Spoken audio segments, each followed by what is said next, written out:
진짜 동물 같은. 그냥 깜짝같이 속아 넘어가는. 나랑 눈 마주쳤어요. 또 온다. 뭐 사람도 아니고. 티는 나겠죠.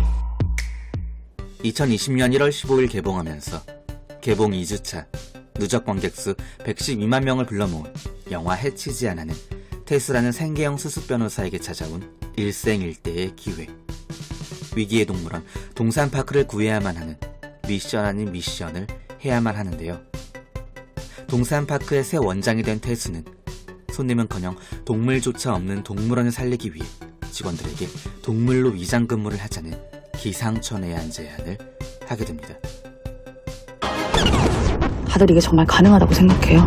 북극곰부터 사자, 기린, 고릴라, 그리고 나무늘보로 출근한 동산파크 5인방. 무건수행은 기본. 어깨 결림에 뒷목까지 뻐근한 그들의 털 날리는 고군분투가 계속되는 가운데 목이 타던 태수는 북극곰의 신분을 잠시 망각하고 관람객 앞에서 콜라 한 모금을 마시게 되죠.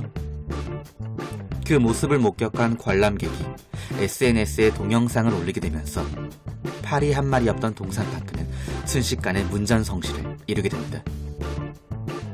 하지만 태수의 일은 여기까지였고 이제 동산파크는 대기업의 손에 들어가 대형 리조트를 변하기 위한 카운트다운으로 들어갑니다. 코미디라는 장르를 가지고 있지만 사실은 영화 속에 상당한 의미가 들어있다고도 할 수 있는데요. 무분별한 개발, 그로 인한 환경 파괴, 인간의 끝없는 욕심으로 자연은 무너지고 수많은 동물들은 멸종 또는 멸종 위기에 놓여지게 되는 것을 우리는 하루가 멀다 하고 뉴스와 기사를 통해서 접할 수가 있습니다. 동물이 없는 동물원, 직원들이 동물의 탈을 쓰고 위장 근무를 하게 되는 설정 또한 저는 상당한 의미가 들어있다고 생각을 했는데요. 인간의 욕심으로 하루하루 무너져 내리고 있는 환경오염과 자연파괴, 급격히 변하고 있는 기후변화, 그로 인한 지구온난화로 상당수의 동물들은 지금 이 시간에도 고통받고 있으며 이미 멸종이 된 후가 되어버렸습니다. 영화 속에서 가장 주목이 되고 있는 북극곰이 주는 의미 또한 마찬가지라고 생각이 듭니다. 지구온난화로 빙하가 급속도로 녹고 있는 건 물론 북극곰의 보금자리, 그리고 북극곰의 식량 역시 찾아볼 수가 없을 정도로 심각성을 보여주고 있죠. 영화 해치지 않아에서 북극곰의 탈을 쓴 인간이 잠시 더위를 잊지 못해 콜라를 마시게 된 설정 또한 저는 북극곰의 식량난으로 받아들였습니다. 콜라 광고를 연상케 하듯 여기에 코미디를 접목시켰지만 북극곰이 콜라를 마시게 되는 건 실제로 먹을 것이 없기 때문에 콜라를 마실 수밖에 없던 건 아닐까 하는 중의적 의미라고 생각이 들었습니다.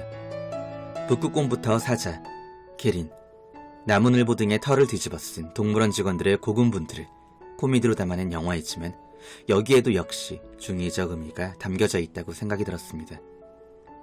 동물은 계속해서 멸종 위기를 맞고 있고 이미 멸종이 된 동물들도 상당히 많습니다.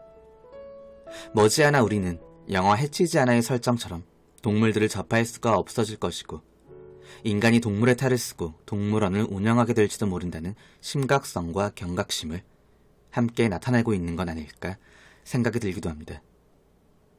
또한 영화는 중간중간마다 동물들에게 콜라를 포함한 온갖 쓰레기를 던지는 관람객들의 모습을 담고 있기도 한데요. 이 장면을 보고 그저 웃겼다면 그건 잘못된 것이고 이 장면을 보고 불편했다면 그건 당연한 겁니다.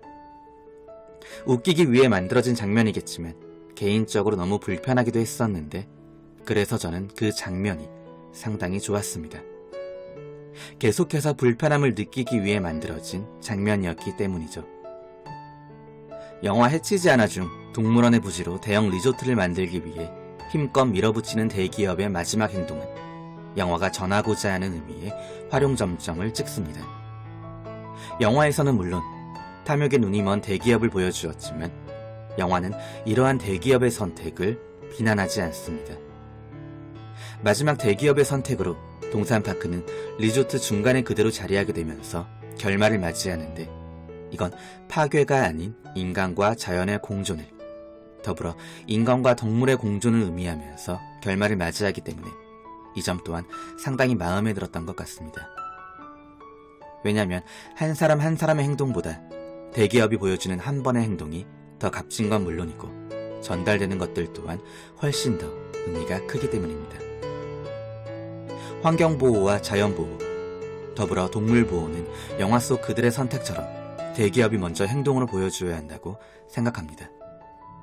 이렇듯 영화는 곱씹을수록 의미가 퇴색하는 것이 아니라 점점 더 선명해지고 짙어지며 외면과 욕심이 아닌 포용, 그리고 공존이라는 메시지를 함께 전달합니다. 더 이상 해치지 않아야 행복할 수 있는 우리의 현재와 미래, 포용해야 하고 관심을 가져야만 하는 이야기를 담아낸 영화 해치지 않을 리뷰를 마치도록 하겠습니다. 다들 이게 정말 가능하다고 생각해요? 됩니다.